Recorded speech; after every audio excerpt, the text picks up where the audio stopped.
వృషభరాజ యజమానులు కమిటీ వాళ్ళు గమనించాలా. ఆకుల మంగయ్య గారు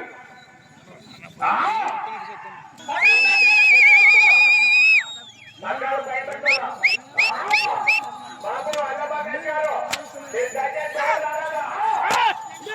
రామయ్య గారు వెళ్ళండి.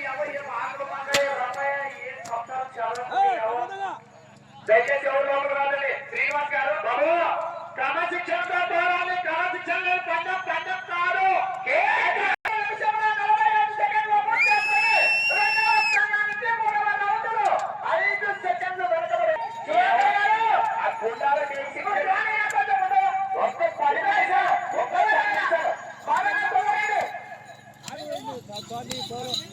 ఒక్క